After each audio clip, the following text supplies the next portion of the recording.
Hola, ¿qué tal? ¿Cómo les va? Soy el doctor Gastón Rocha y hoy vamos a hablar de nociones generales sobre responsabilidad médica y vamos a hablar específicamente un poquito de la responsabilidad penal. Antes que nada, vamos a definir qué es responsabilidad. La responsabilidad es el deber que tiene uno de dar cuenta a otro del daño que le ha causado. La responsabilidad puede ser civil, que en este caso busca la reparación del daño ocasionado, ¿sí? Lo que se busca es una compensación económica, por lo general. El artículo 1768 del Código Civil y Comercial de la Nación establece que, en el caso de la actividad del profesional liberal, está sujeto a las reglas de las obligaciones de hacer, ¿sí? Responsabilidad en general. Y el profesional tiene que haber obrado con culpa o con dolo para ser responsable, salvo que haya prometido resultados concretos. ¿Sí?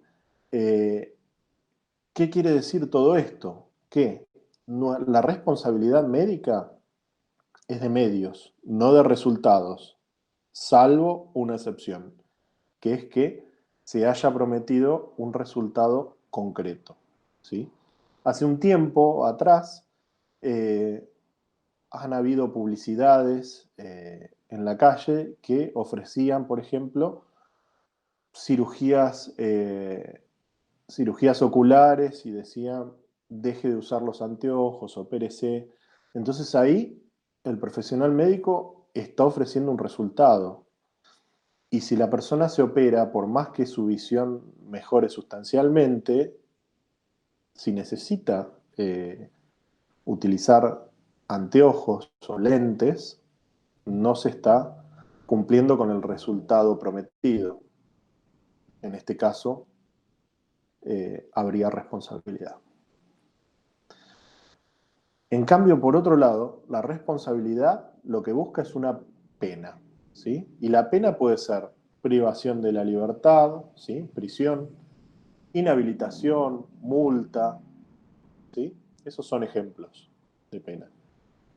Entonces, la civil, reparación del daño. La penal, pena. Bueno, metiéndonos en el tema de responsabilidad en medicina, ¿sí? Podríamos definir que la responsabilidad médica comprende una parte especial de la responsabilidad profesional y que está sujeta a los principios de la responsabilidad en general. ¿Sí? Hay una obligación de dar respuesta ante la justicia por los daños que se ocasionen en el contexto del ejercicio de la profesión médica. Generalmente se trata de una omisión por parte del personal médico eh, en su relación profesional con el paciente. Y como vimos hace unos minutos, nuestra obligación es de medios, no es de resultados, salvo que estos resultados sean prometidos. Bueno, la responsabilidad penal en medicina suele ser culposa, salvo en algunos casos, como por ejemplo certificados falsos, aborto criminal, abandono del paciente u omisión diagnóstica. En estos casos, según nuestro ordenamiento jurídico, según el Código Penal, estaríamos ante una responsabilidad médica dolosa.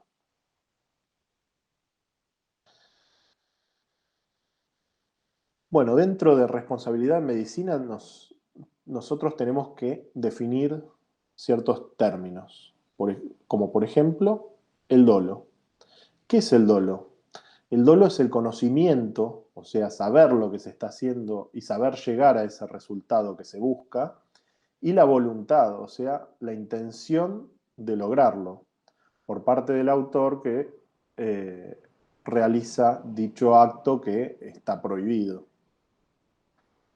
Como vemos en esta definición, hay dos elementos.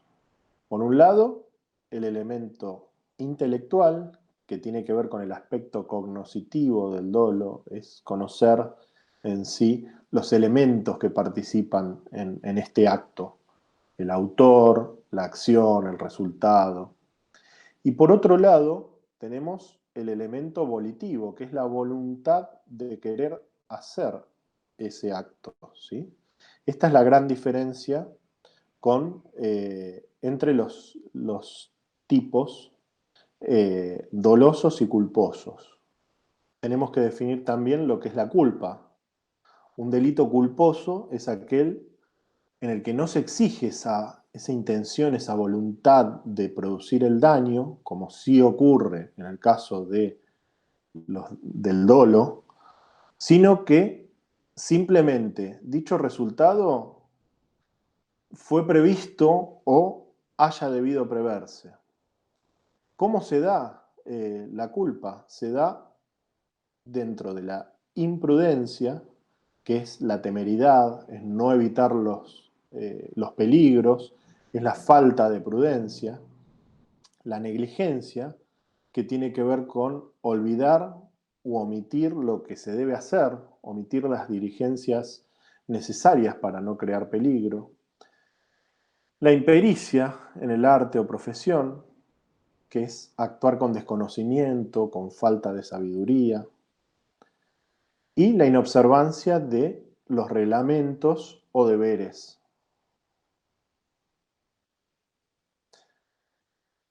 Ahora vamos a definir un término que es muy importante, que es delito. Nosotros muchas veces hablamos de delito, delito, delito, pero una acción tiene que tener ciertas características para constituirse en lo que se llama un delito, ¿sí? El delito es la acción típica, antijurídica y culpable. Ahora vamos a ir desmenuzando este concepto para poder entenderlo bien. Entonces, el delito es una acción, ¿sí? Es un hecho voluntario, humano, que produce una alteración en el mundo exterior, ¿sí? Esa acción es típica, ¿sí? La tipicidad es una característica que tiene una conducta de estar individualizada como prohibida por un tipo penal, ¿sí? ¿Qué es un tipo penal? Es la descripción de una conducta prohibida, ¿sí? En el Código Penal. A su vez, esta conducta tiene que ser, esta acción típica, tiene que ser antijurídica, ¿sí? La antijuridicidad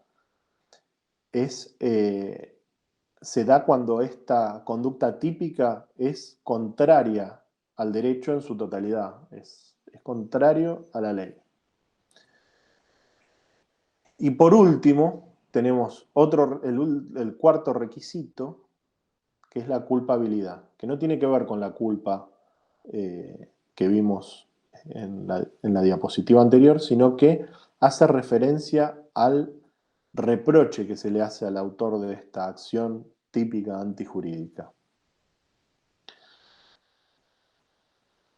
Hay situaciones en las que se cumplen los tres primeros requisitos. Tenemos una acción típica antijurídica, pero nos falta el reproche que se le puede hacer al autor. Entonces, la acción típica y antijurídica que no cumple con el requisito de culpabilidad se llama en derecho penal injusto penal. Los delitos pueden cometerse por acción, ¿sí? Hacer una conducta que está prohibida, o por omisión. Eh, en este caso no se hace algo que está determinado por la norma que tenemos que hacer. Hay situaciones en las que una conducta que es típica no es punible, como por ejemplo en el estado de necesidad, ¿sí? En la práctica médica es importante esto. El estado de necesidad se encuentra previsto en el artículo 34, en el inciso 3 de nuestro Código Penal, para el caso de que causare un mal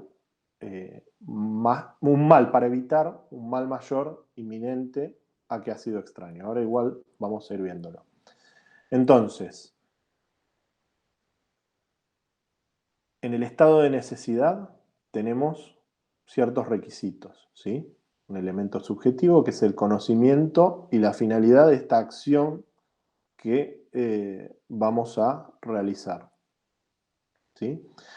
Después, por otro lado, tenemos la afectación de un mal, ¿sí? La afectación de un bien jurídico, ¿sí? Que constituiría el mal.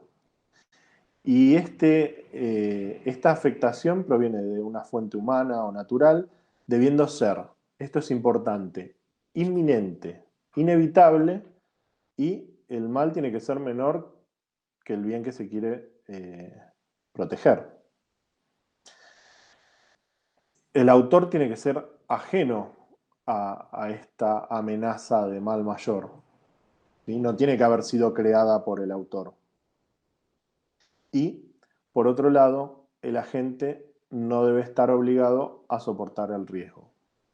Esto hace referencia a, por ejemplo, situaciones en que el agente sí debe soportar el riesgo, como un bombero que no puede decir que no va a ir a salvar la vida de una persona que se encuentra en un incendio porque hay un incendio, ¿sí?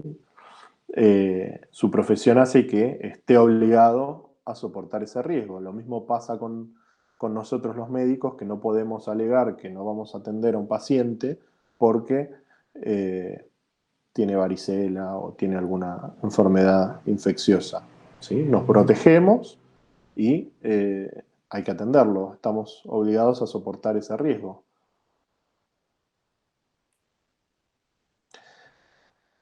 Dentro de los diferentes tipos de delitos que se pueden cometer en la práctica médica, tenemos las lesiones, que son el daño en el cuerpo o en la salud, ¿sí? Van a ver que hay toda una clasificación de lesiones en el Código Penal.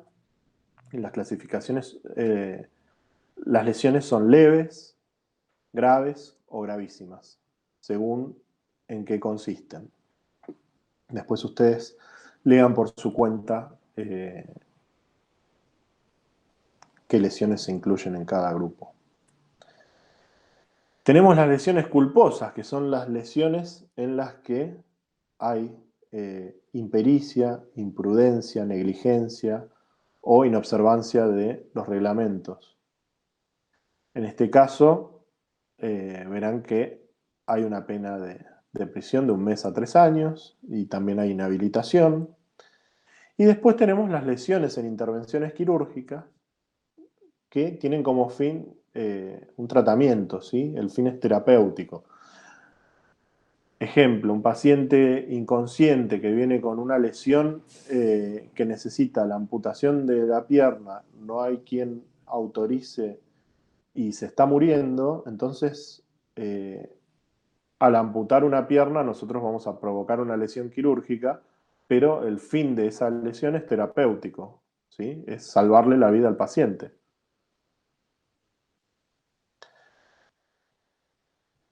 Tenemos también el homicidio.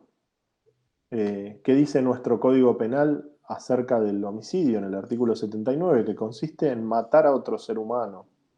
Tiene una pena de prisión o reclusión de 8 a 25 años. El homicidio culposo es el homicidio en el que media la culpa, ¿sí? Al igual que en las lesiones, como vimos recién. Será reprimido con prisión de 6 meses a 5 años e inhabilitación, ¿sí? Tengan en cuenta que tenemos la pena privativa de la libertad más la inhabilitación especial. Esta inhabilitación es por 5 a 10 años, al que por imprudencia, negligencia, impericia o inobservancia de los reglamentos o deberes a su cargo, causare a otro la muerte. Después tenemos otro delito más, que es importantísimo, que tienen que prestar mucha atención porque es un delito que se puede cometer muy fácilmente cuando uno no hace lo que debe, que es el abandono de persona. ¿Qué dice nuestro Código Penal en el artículo 106? Lo define como el que pusiere en peligro la vida o salud de otro, sea colocándolo en una situación de desamparo, sea abandonado a su suerte, a una persona incapaz de valerse y a la que deba mantener o cuidar, o a la que el mismo autor haya incapacitado, será reprimido con prisión de 2 a 6 años. ¿Sí? Eh, Después vamos a retomar con un caso en particular en anestesia de abandono de persona. La pena será reclusión o prisión de 3 a 10 años si a consecuencia del abandono resultare grave daño en el cuerpo o en la salud de la víctima. ¿Qué quiere decir esto? Que ya el solo hecho de abandonar a la persona, por más que no haya lesiones o daños a la salud, constituye el delito de abandono de persona. Así que, y si ocurre la muerte, obviamente es mucho peor. Las penas son más grandes. Bueno, para evitar problemas de responsabilidad en anestesiología, tenemos que tener en cuenta ciertos aspectos. Por un lado, la evaluación preanestésica, que es de suma importancia porque nos permite elaborar una estrategia de técnica anestésica, brindar también información al paciente, obtener el consentimiento informado, que va a ser motivo de otra clase, el checklist de quirófano, la historia clínica y la ficha anestésica, y el consentimiento informado. Por otro lado, también es importante tener en cuenta el protocolo de recuperación post-anestésica. La clase también ha dado ciertas pautas, recomendaciones para evitar disputas que tengan que ver con responsabilidad en anestesiología. Algunas de ellas son actualización de conocimientos, ajustar las conductas del anestesiólogo a la ley, tener en cuenta también la seguridad de equipamiento y medicación. Esto es importantísimo. Ellos remarcan la importancia de la relación médico-paciente. Nosotros podemos ser los mejores médicos, pero si hay una mala relación médico-paciente, ante el más mínimo problema, el paciente es muy probable que reclame, eh, reclame y nos inicie una causa por responsabilidad. Así que es muy importante, es sumamente importante la relación con el paciente, ser empático, entenderlo. Después también hablan de la actitud del anestesiólogo frente a errores profesionales. Hay que dar la cara, no hay que esconderse, eso es contraproducente siempre. Hay que reportar los incidentes. Y después, otro punto que también considero que es importantísimo es la conducta con otros colegas. No criticar a otros colegas delante de los pacientes. No solo no es una conducta muy ética, sino que además puede generarle problemas al otro colega. Yo les nombré hace un ratito, cuando vimos abandono de paciente, les dije que lo tuvieran muy presente porque vamos a ver un caso en el que se aplicaba este delito. Bueno, este caso es el de las anestesias simultáneas. ¿Qué es una anestesia simultánea? Es aquella anestesia en la cual El anestesiólogo realiza procedimientos anestésicos a 2 o más pacientes al mismo tiempo. ¿Es un delito? Sí, es un delito. ¿Y qué tipo de delito es? Es un delito doloso. Consiste en el abandono del paciente, ¿sí? Es una omisión y esa omisión tiene el componente volitivo, tiene esa intencionalidad de provocar el abandono del paciente. ¿Por qué se realizan anestesias simultáneas? Muchas veces por ignorancia en materia de leyes, otras veces por intereses económicos. Esto es muy importante para que lo tengan en cuenta, ¿sí? Que en el caso de los seguros, la ley 17.418 en el artículo 70 y 72 establece que en caso de que haya una conducta dolosa o con culpa grave, el asegurador queda librado de indemnizar el siniestro. Así que nos quedamos sin cobertura del seguro si hacemos anestesias simultáneas. También vimos el estado de necesidad y hablamos de un mal menor para proteger un bien de mayor importancia. Bueno, esto también se da en el caso de las anestesias simultáneas porque me puede pasar que sea el único anestesiólogo de la institución y que esté de guardia y haciendo una anestesia para un paciente de emergencias y que en ese mismo momento arribe otra emergencia más, ¿sí? En este caso, el anestesiólogo estaría frente a un estado de necesidad. Entonces, lo correcto es dejar el paciente a cargo de otro profesional de su especialidad. Si no hay otro anestesiólogo, buscamos otro especialista, primero de alguna especialidad afín, algún terapista, y si no, bueno, el médico que consigamos. De no haber otro profesional médico, se debe dejar instrucciones de cuidado al personal auxiliar. Y todo esto lo tenemos que dejar debidamente registrado en las historias clínicas. Espero que les haya servido la clase y les agradezco mucho la atención.